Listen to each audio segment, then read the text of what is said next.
Mr. Speaker, for a Quebecer, standing up means standing up for the independence of Quebec. We gave this government a chance. You know, they're in a recruitment campaign, and we said, could you eliminate discrimination when it comes to old age security that's paid to people who are age 65 to 74? They get 10% less than those who are 75 and over. All they had to do was say, yes, that's a principle of justice that we can follow. Does he recognize that he simply refused to help retirees? The Right Honourable Prime Minister. Mr. Speaker, in this budget, there is more than $80 billion in transfers for seniors across Canada. $80 billion. Yes, older seniors do get more, and that is justice. The Honourable Member for Belleuil-Chambly.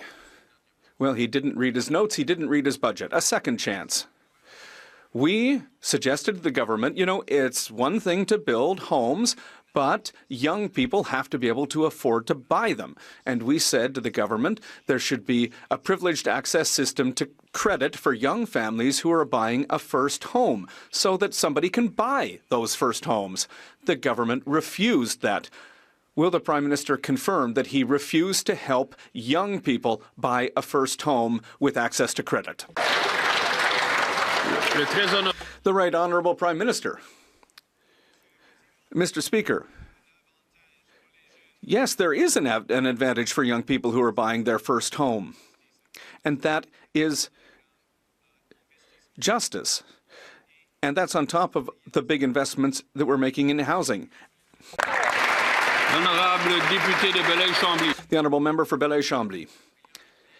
The priority of Quebecers and Canadians is also health care. We offered to work with the government to increase health care transfers so that they could follow the increases in spending across the health care system in Quebec and elsewhere in Canada. The government said no. Quebec and Canadian taxpayers are going to be paying more and more in taxes, or they're going to have less money to do other things.